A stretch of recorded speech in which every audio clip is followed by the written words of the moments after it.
we should love each other. That's how the last section ended and how we're going to start this section. We should love each other. Is it just an aspiration? Not really. It's about the fact that we can love each other, and it should be evident that we do. But how? Well, let's let John go on a little bit more and explain. For this is the original message we heard. We should love each other. We must not be like Cain, who joined the evil one and then killed his brother. And why did he kill him? Because he was deep in the practice of evil, while the acts of his brother were righteous. So don't be surprised, friends, when the world hates you. This has been going on a long time. The way we know we've been transferred from death to life is that we love our brothers and sisters. Anyone who doesn't love is as good as dead. Anyone who hates a brother or sister is a murderer. And you know very well that eternal life and murder don't go together.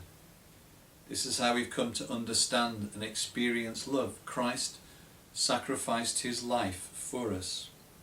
This is why we ought to live sacrificially for our fellow believers, and not just be out for ourselves.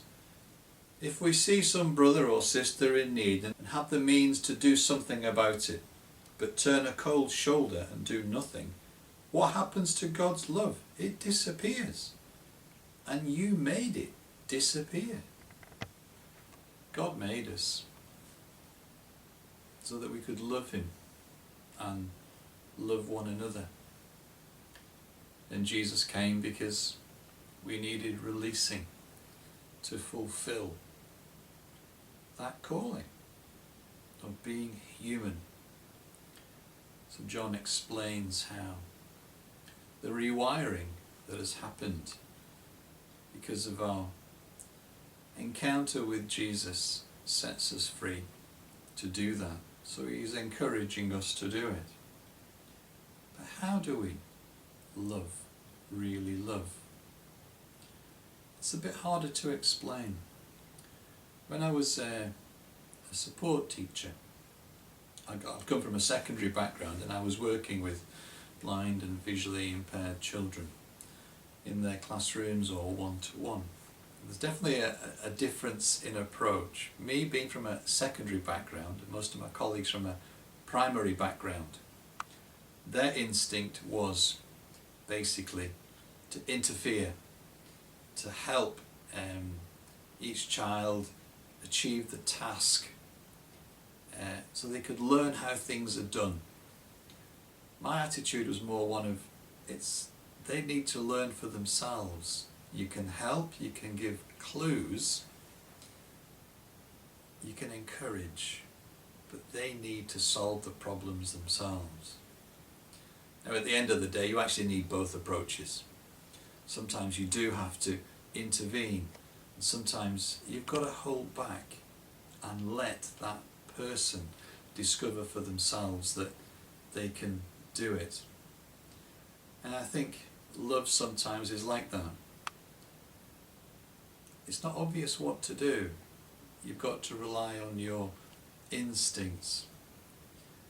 And what John is encouraging us to do, I think in his letter, just like he was to the people he wrote, is there's an instinct to love others. And when you can see circumstances which require you to intervene,